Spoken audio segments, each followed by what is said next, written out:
Alrighty, howdy everyone. Welcome back to the Match Note Podcast. We have with us Mrs. Yana Johnson. Hey Yana. Hi.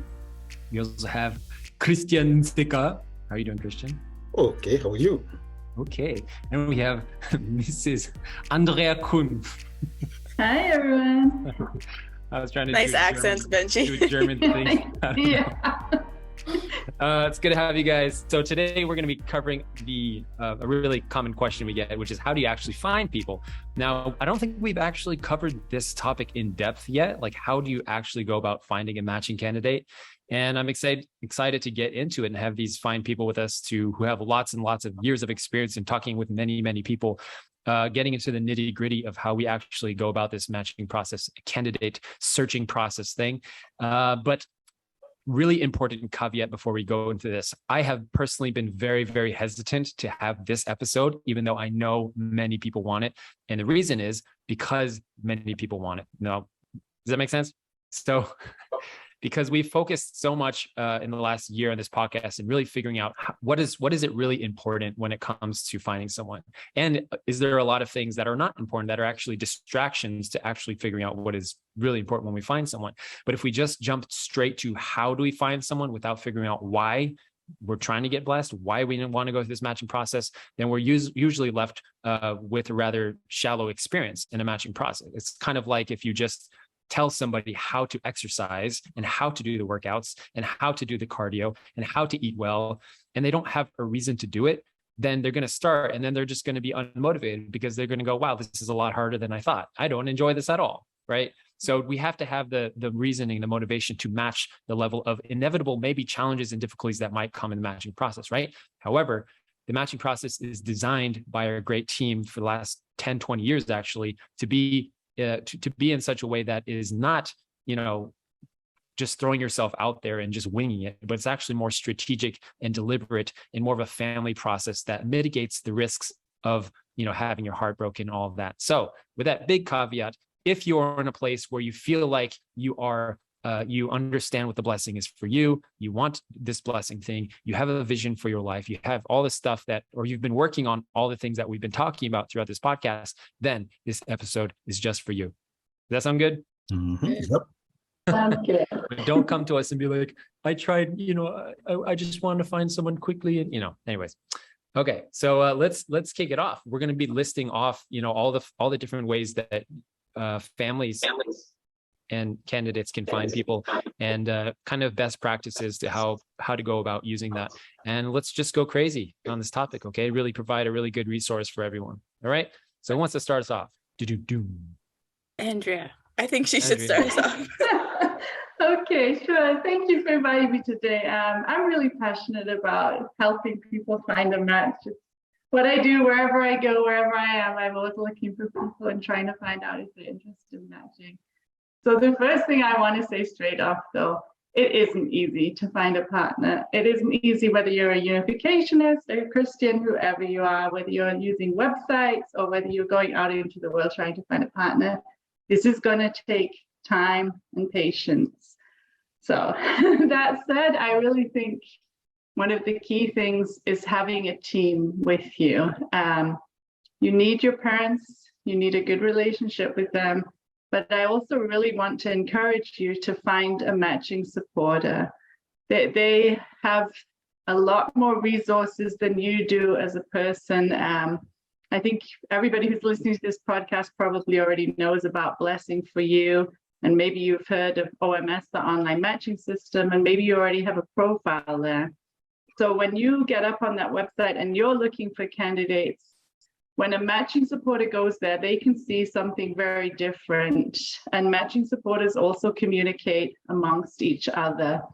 For example, I'm also part of the European matching supporter team. We have a lot of candidates that feel a little bit shy, that don't want a public profile. So there's a lot of private profiles that we have access to. So the first step that I want to encourage everybody to do who's taking matching seriously is to find a matching supporter in your community and connect to them. They're really going to help you take it up to the next level. Yeah, that's my first step for everybody. I don't know what do you think, Christian? I agree. find a matching supporter, and we have websites that people can access. And really, especially for candidates, or applicants, they need to not feel guilty, not feel obligated to work with a certain matching supporter. They need to work with someone that they feel very comfortable with. Someone that they can be free, share freely, because it is, again, this is their own blessing. It is not the matching supporter's blessing. The matching supporter is already blessed. This is the applicant's blessing, the candidate's blessing. It is their lives. So they need to take ownership of whom they can work with. If they don't feel comfortable working with a matching supporter, they can, even if this matching supporter is recommended by their parents, they can just nicely tell the parent that I will prefer somebody else. And also for parents, they should be able to be work in collaboration with their children. Because some children may prefer same gender matching supporter, some may not care. So you just want your child or the candidate themselves, they should be, again, comfortable working with somebody. Yeah. So I'm gonna be like Benjy, the challenger here, or to help maybe ask the questions that other people might be asking is like, what if it is hard to connect with the matching supporters in my community, or to find one, or I'm not sure if I relate, and I think I'll add to that, like, okay, let's put that question out there because that's the first tip. And I think one of the things that comes to my mind a lot, and I'm always talking about the longer term future of this family matching process, like we're all part of creating this culture together. And even for you as candidates now, as singles preparing, to be thinking about the blessing. A lot of times we focus just on our how can I get matched and blessed, which is really key. That's our focus right now, we're talking about. But thinking also long-term, like, how can I, in the future, inspire my children to want to get matched and blessed? And I think this is really powerful because it gives a context to your experience right now, but also how you can be an incredible support for your children. And I'm always saying this about empowering the parents, because I think that something I've noticed in BFM a lot is there was this show, it's on Netflix. I still haven't watched it, but Indian Matchmaker, the show that came out, everyone's like, oh my gosh, that's like you guys on BFM, it's the matching supporters in the show. And I think it's beautiful because it's a, community aspect, and there's these matching supporters who are helping their families that are looking for spouses for their children. And yet at the same time, I think that there's something very powerful about all that's created this family matching culture to empower parents and children to work as a team and work together. And matching supporters are really key because they have a lot of the knowledge that, parents don't need to focus on getting all of that knowledge, and singles, you don't need to focus on getting all that knowledge. Connect with somebody who has that and can answer the questions. But absolutely, you can bring in people on your matching team, your parents, your siblings and friends who are out there helping you look for a match. And I think we're going to go into those tips, but I think a lot of people sometimes think of matching supporter only as like, oh, it's somebody to look for a match, or what if I don't fully connect with them? Like Christian, you were just saying, it's important that it's somebody you connect with or you don't feel obligated, but also to see this wider scale of matching supporters as helping you with information. There's a lot of knowledge and tips, as well as looking out for you, but also don't put it all on, like throw it all in their court. Does that make sense? Like, okay, I've got a matching supporter, they're going to do all the work, right? You've got to do the most work. I'll pass it back to Andrea and Christian to talk, but I think this is going to go more into the nitty gritty, because it's not just done for you service, right? It's really, and that's not what we're trying to create. It's really a family matching culture here. And you're a part of that. Your culture, your experience is part of that. So I want to add that in there. Yana hit on a really important point. So your matching supporter is your cheerleader, but you are still out on the court. You've got to play the game, but your matching support is going to be there to keep you motivated, to support you, to help you train, if you like, to learn how to have good communication with other people. It starts with your parents, but then it spreads beyond that relationship with your parents. I think also Christian talked about feeling comfortable with a matching supporter. That is really key, that you really feel a relationship with that matching supporter, that you feel they get who you are and what you are looking for. And sometimes that is different between parents and children. I've often worked in partnerships with other matching supporters where maybe I'm helping the parents, and then I have a younger BC matching supporter who's working with the candidate. And that can work really well just to kind of, help bridge those generation concepts and find a good way to understand each other on a deeper level. I think also, like Yana said, we are trying to build a culture for the future. And, parents gave the responsibility to parents to match their children. So, we really feel that God works the most through your parents, but parents need support and you need support too. And I think one of the best things that parents can do is to try to find a couple of other families that they're close to in their community and work together in a trinity. Many, many, many times I found candidates by working in a trinity together with others to pray together, to really have a close vertical connection, but then also just to talk to pastors and to let your pastor know that you are getting serious about matching now, that they pray for you too, and just really support you. I mean, I know people feel shy, and I'm not saying don't go around with a big sign on your chest saying I'm available for matching, but for the key people in your life that are your vertical connection and support, let them know, and they will be there for you, praying for you, guiding you. So yeah, don't feel that you have to go it alone. There's really a team who are here to back you up and care for you. And I think that's the way God really wants it to be. He wants you to feel that you are really loved and cared for. He wants you to feel excited and also confident. You've done the preparation work that Benjy talked about. You've become a candidate. You've gone through MatchNet education. And so it's really, like, offering it up to God, saying, I've done everything I can do now. I'm working on my relationships with my family and with my pastor. And now I just really want to offer it to you to see where this journey takes me next. Yeah, that's so true.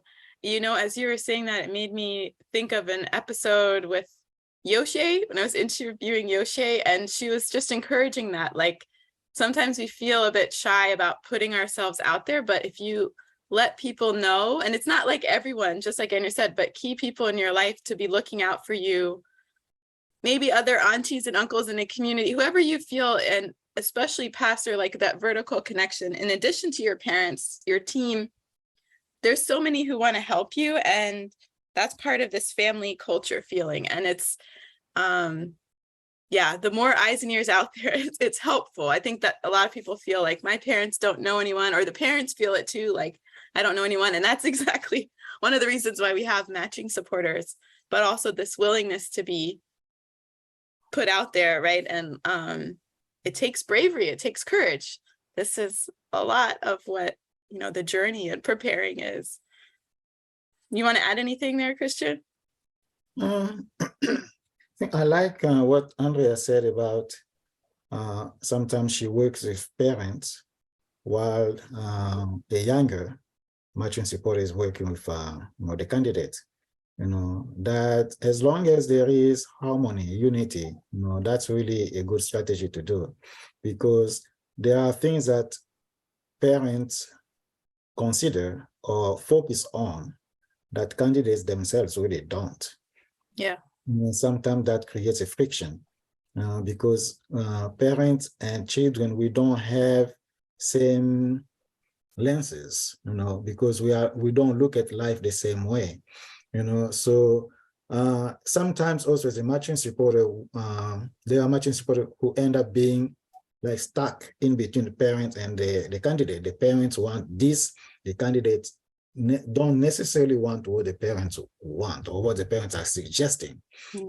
So it's like the parents will use the matching supporter to try to like persuade the candidate, and the candidate will use the matching supporter to try to persuade the parents one way, the other way, So yeah, but it is teamwork. It is teamwork. It is teamwork. It is about trust. So yeah, without trust, actually, nothing will work. So true. And that trusting is just a foundation that's going to help throughout life, right? Later into your blessing. And it's really the matching experience is so much preparing you for blessed life. Okay, I've got a really practical question here, and maybe we can do this in a list form, or all of us just saying what comes to mind. But what ways are available to find a match? Like, let's list all of the ways. We've mentioned some key ones, tips. But just if we were to list it out, someone's ready, they've become a candidate, they're ready to focus on finding a match. What are the ways that they can do that? Okay, we already said Blessing for You. That's definitely the biggest site that people are familiar with. Then there's the online matching system, OMS. The advantage of that is you can chat anonymously with candidates, so you have some communication without giving away your identity. So you can see first if you have a common base with that person before you're putting yourself out there. For people who feel a little bit more hesitant, that's a good platform to just have communications without letting people know who you are. And then there's the UC Singles. That's for everybody aged 18 to 40 who's single and in our movement, interested in the blessing. So that UC Singles is a Facebook group. I'm just going to add to the Facebook group. The other two are profile websites that you upload profiles, and they have international access. All right. There's people from all over the world on both Blessing for You and OMS. Yeah.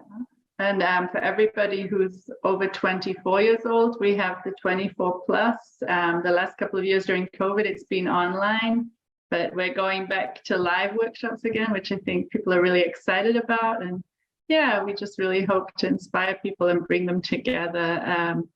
There's also, for people who want to get up a little bit earlier on a Saturday morning, there's something called Interact in Europe, which is a webinar that takes place, I believe, once every 2 months. And they have had people from maybe about 20 different countries join those. So if you're looking for an international match, it's hosted by Europe, but it's open to everybody. It's also for over 24s. Yeah, like I said, the other ways, having a matching supporter, and then through your matching supporter, connecting to parents' matching convocations. There's international ones. Most continents hold them a couple of times a year. So if you're open to an international match, connecting with a matching supporter and having yourself presented in different continents is a great way.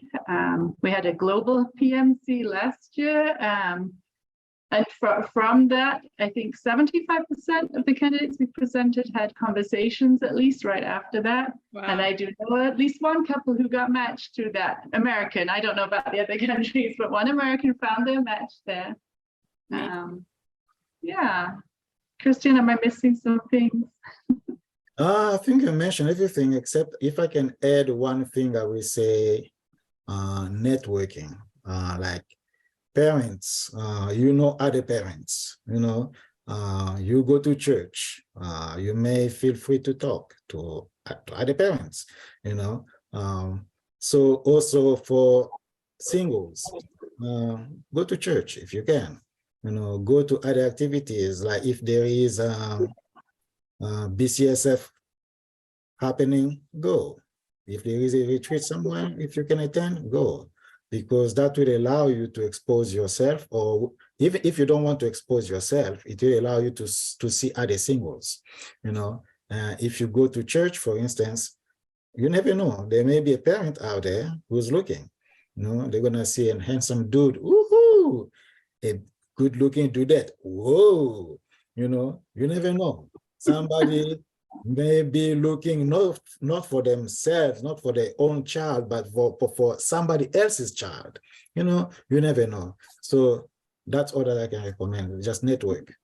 Yeah, that's why this trinity of parents together is so important. You might feel a little bit more shy asking for your own kid, but often you feel more confident to help and look for somebody else, and then they help you. But I agree, parents, even go to a different church. Sometimes it might mean you drive a couple of 100 kilometers, just go and experience a new community and see who's there.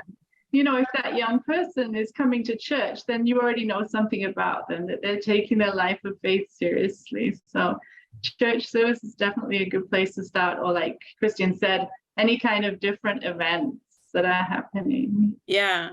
And for those that, if you're more like there's not communities around you, there are still online events happening, like UC Singles website, Interact, Facebook group, joining that, you'll get things that are promoted there that are happening online or events.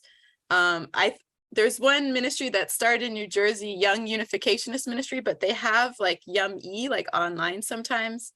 Sometimes there's game nights. Just put yourself out there, try to ask around for things that are happening online via Facebook groups, or often if you follow Family Fed USA on Instagram, or YAM on Instagram, they'll post about different events. So that's a way that you can look for things that are happening. I think it's worth it to travel, just as was mentioned, right? If you're not in a community close by, or just to get a fresh perspective, a different community, seek out those opportunities. If you're going to travel for work, take some extra time and like go visit, put in time and intention into networking, putting yourself out there. And it's not just that you're going to this event specifically to look for a match or this person there, but there's a lot of people who can be looking out for you. And I think I've said this a couple times on the podcast, but like one of my favorite quotes from an entrepreneur is, clarity comes from engagement and not thought.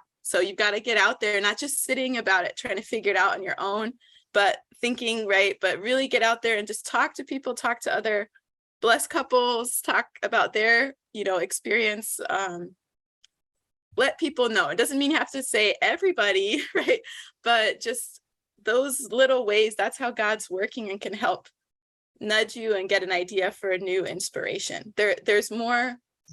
I think it's like tapping into this abundance mindset instead of scarcity, because I think we feel, and I hear this a lot about like the websites, the profile websites, oh, it's the same people there all the time, or in my community, oh, it's the same. I already know everybody who's there and that. But how to tap into this more abundant mindset. There are a lot of people out there, more than you'd be aware. We really saw this with the virtual 24+, that people were coming from so many places because it was virtual. And so I think to really tap into that, you've got to kind of go outside of the usual places that you know of and explore, and just keep those eyes out and have others looking for you. Especially now, virtually, there's so many more like virtual opportunities too, that I think it makes it, yes, there's challenges matching conversations on Zoom, and it's harder to meet sometimes with COVID. It's been hard, but it's also opened up more opportunities to, I think there's more programs that are happening online that creates another space to meet people and just find people who are also just supporting other people your age, right? Who are going through sister groups and brother groups. Those are great ways of supporting each other and looking out for each other. Yeah, I think online, this has been the blessing of COVID, that we started to do a lot of things online. So it opened up a big pool, and I've joined the 24+ online quite a few times as a group lead, and it is intense. You speak one-on-one to a lot of people over a whole weekend, but a lot of people on reflection after having been there, they felt, they gained a lot of confidence about how to talk to the opposite sex. They also, hearing the questions over a weekend, they grew themselves. They started to reflect and think much more deeply. What do I really need? Or what are my red flags? Or what was maybe not so important after all that I thought was a red flag for me? So going with the mindset to grow and to be open, I think really helps. And I know also people who've been to 24 plus and haven't found somebody for themselves, but they found a great person for their friends. So I really think that's another aspect, especially the older you get. You know, maybe you aren't so reliant on your parents anymore. You know, if you're in your end 20s, early 30s, then I really recommend these young ladies or gentlemen to work together with each other to form friendships with people in the same age as you and support each other and you know, like be there to look out for each other. I do know 2 or 3 people who are blessed now who their friends found partners for them, you know, by attending these online events. And yeah, for those who are open to international matches or, you know, really looking for that, you can even find a matching supporter from another country to help you. You can definitely connect with me if you're not finding someone, if you have a specific continent. Basically, we are connected globally now, and we can find people in whichever country you're thinking of. Yeah, that's so true. I think that really goes in like how we're all part of this culture together. And personally, that's something that really inspires me, like this global community that we have and connects us. And I think it's incredible. Like from True Parents, it's pretty much you can connect to so many people around the world. We've kind of touched on a lot of best practices for getting the most out of these ways to that are available to find a match. Just wondering if there's any other best practices that you want to add, or in general, like how can, I think we've touched on this, but how can we, someone who's going through this, trying to find a match, maybe has been looking for a while, how can they get the most like enjoyment out of this process, not getting too stressed out? As I was kind of mentioning, thinking about the abundance, the opportunities, not getting worried about what's, you know, fear of scarcity. And that question, you know, will it work for me, is often a big question, right? You hear other people's stories. I've heard this a lot, even trying to send testimonies and someone's like, well, I don't want to hear it because I don't think it's going to work for me, right? That situation. So what's maybe an overarching practice or way to mindset, I think, for helping people to enjoy this process of looking, you know, because like you said from the beginning, it's not easy. It's but this is, yeah, for looking for eternal spouse, right? It takes a lot of investment and time, but how to find the joy and appreciation out of that. It is. It's one of the most important things that we're going to do in our life. And Anne-Marie Meyer always talks about it's like getting a PhD. That's the kind of investment you have to put into it.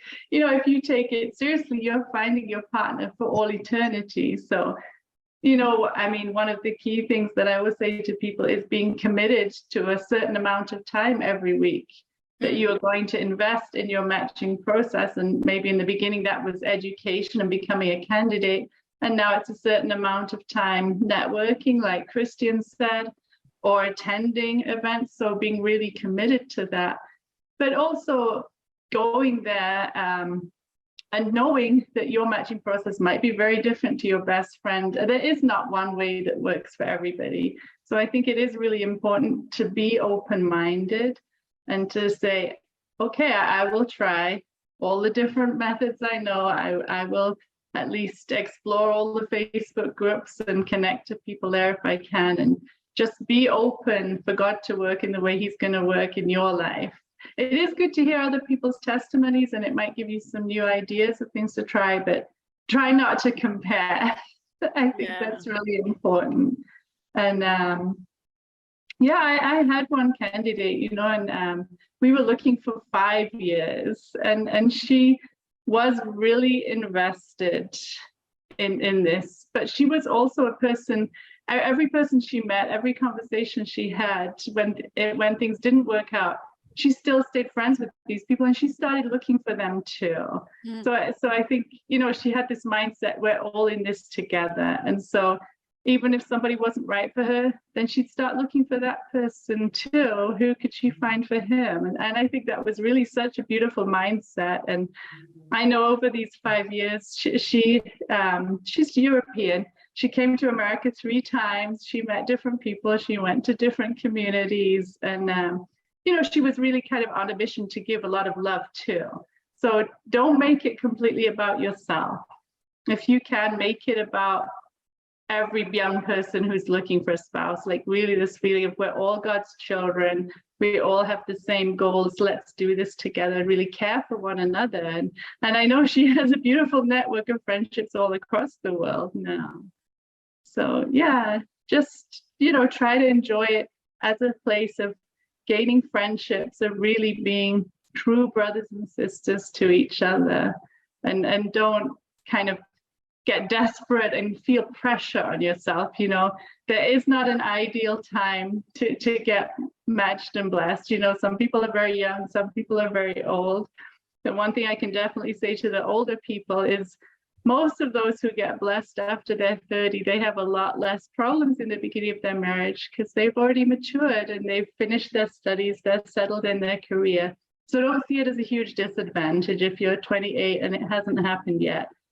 It's going to be a lot smoother after it does. That's so important to hear. I think so many I've talked with say they wish we hear that more, the advantages of the different stages you are in life, and how that's going to impact your blessing and your blessed life in the future.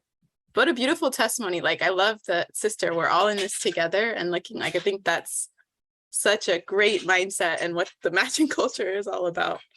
Christian, you want to add anything? Yeah, thank you, Andrea, for sharing that. I would just say, people are different, also different personalities.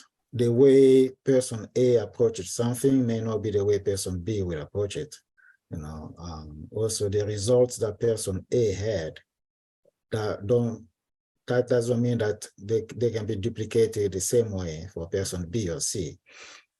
So basically what I'm trying to say is that candidates or applicants will go through different experiences. Whatever experiences that they go through, they should not give up. The only time that they fail is actually when they give up.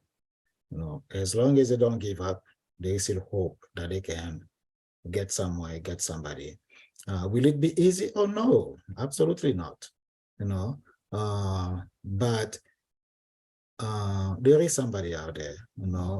They just have to keep on going, keep on putting themselves out there, put their profile out there, just keep praying, keep having hope, and and if they find a potential spouse and that it doesn't work, that's not the end of the world. It might hurt, yes. They may get disappointed, yes. But it is not the end of the world. And possibly that person may not even have been really the best match for you.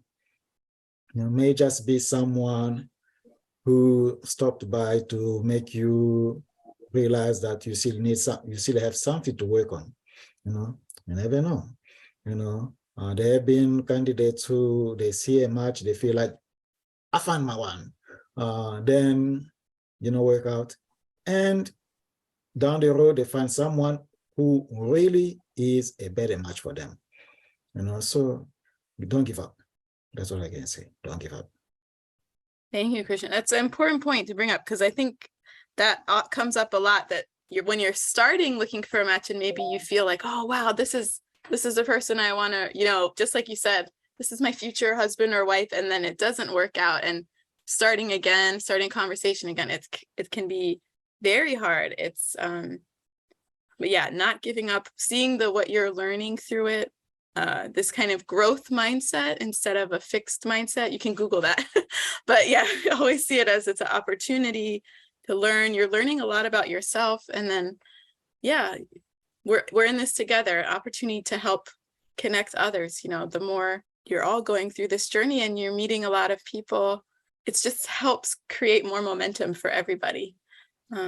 Yeah, I think there's something important that now talking about this, if you do begin a matching conversation, is to not give your heart away too quickly. Try to, especially if you're an emotional person, try to be very intentional about how you're going to have that first 21-day conversation, and to really prepare your questions very well, and to have really made a lot of thought about your red flags and the things that are important for you, because I know especially if it's your first conversation, people can feel like Christian and Yana are saying, you're so excited and, you know, you've met someone, something's happening.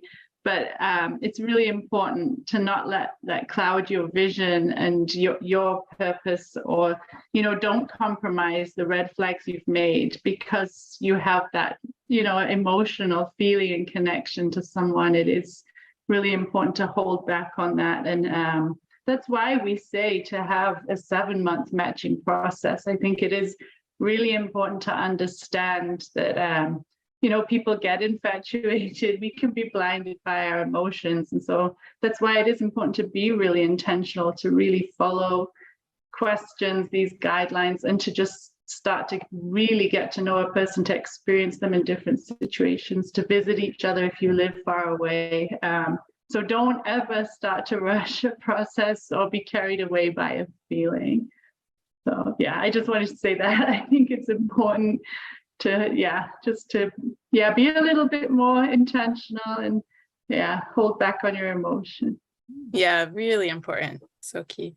And those questions you mentioned, the 41 questions we encourage to talk about in a matching conversation, it's great to look at those now if you haven't already before. Think about what your own answers are, and that helps with reflecting too a bit on what are some important qualities and things you're looking for and values in your future, both blessing and family, marriage and family. I think those were the key points. I just always wonder if there's any golden nuggets. Benjy had to go, so I took over for him, but any last words or thoughts you want to leave everyone with in this topic? Yeah, I don't know if Andrea want to go first, but go ahead, Christine. You go ahead. we covered a lot, and thank you, Andrea, for pointing out many things, and Diana for supporting your points.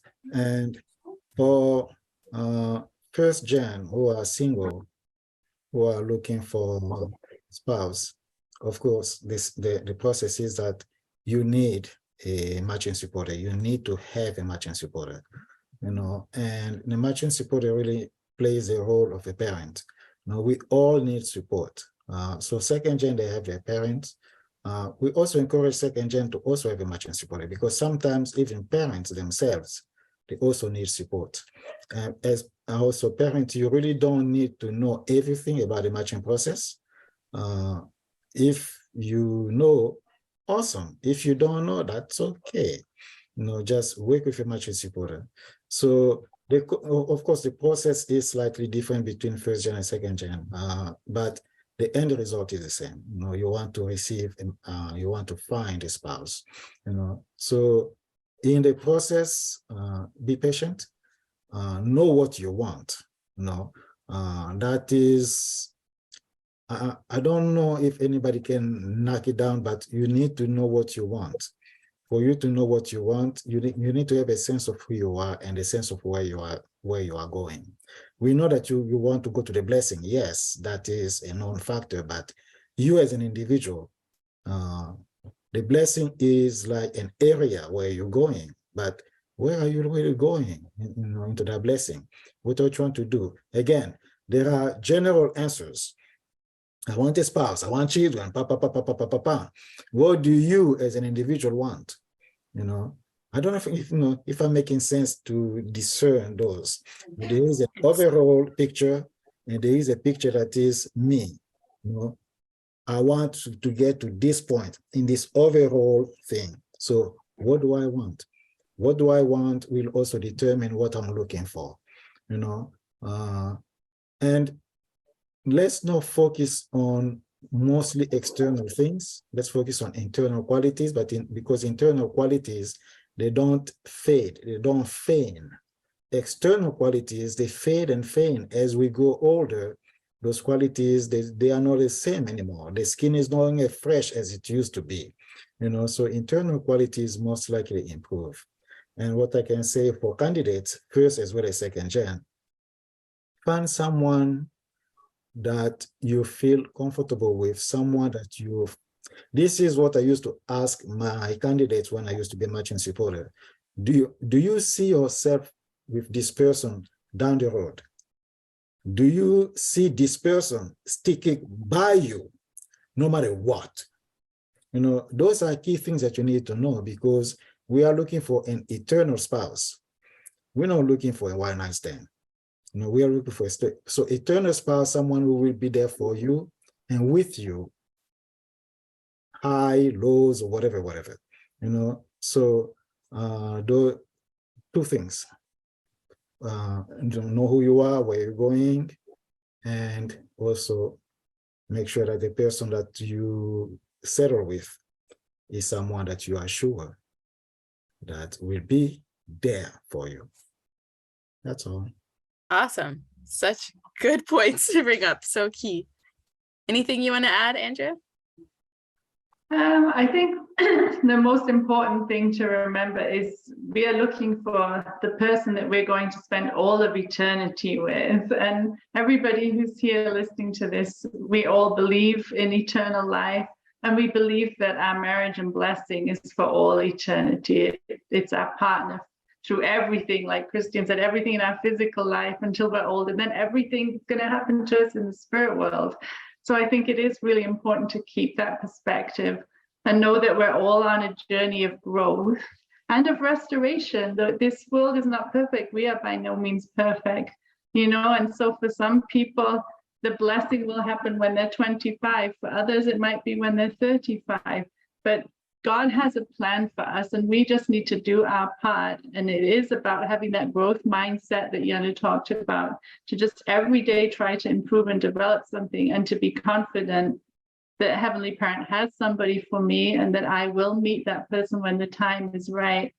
And that in the picture of eternity, you know, a few years earlier or later really isn't important. So please keep that big vision and picture, and please know that things happen, not necessarily because of you, because you did something wrong, but it might be things your ancestors did. And, you know, we just need to do what we need to do to restore ourselves and our lineage. And as long as we have the right heart and attitude, then things will move forward in the way Heavenly Parents intending it to.